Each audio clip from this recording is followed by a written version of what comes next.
வணக்கம் நண்பர்களே. இன்றைக்கு நான் மதிய சாப்பாடு செய்திருக்கிறேன். என்ன சாப்பாடு செய்திருக்கிறேன்னு பாருங்க. பாசிமதி ரைஸில் வெள்ளை சோறு செய்திருக்கிறேன்.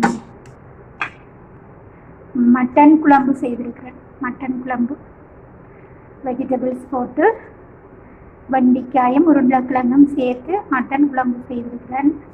அடுத்தது பீட்ரூட் பொரியல் செய்திருக்கேன். பீட்ரூட் செய்திருக்கேன்.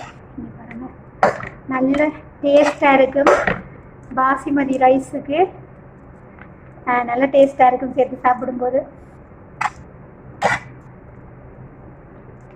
நீங்களும் பிடிச்சிருந்தா செய்து சாப்பிட்டு பாருங்க. அப்படி வெள்ளை சோறு, மட்டன் குழம்பு, பீட்ரூட் பொரியல்.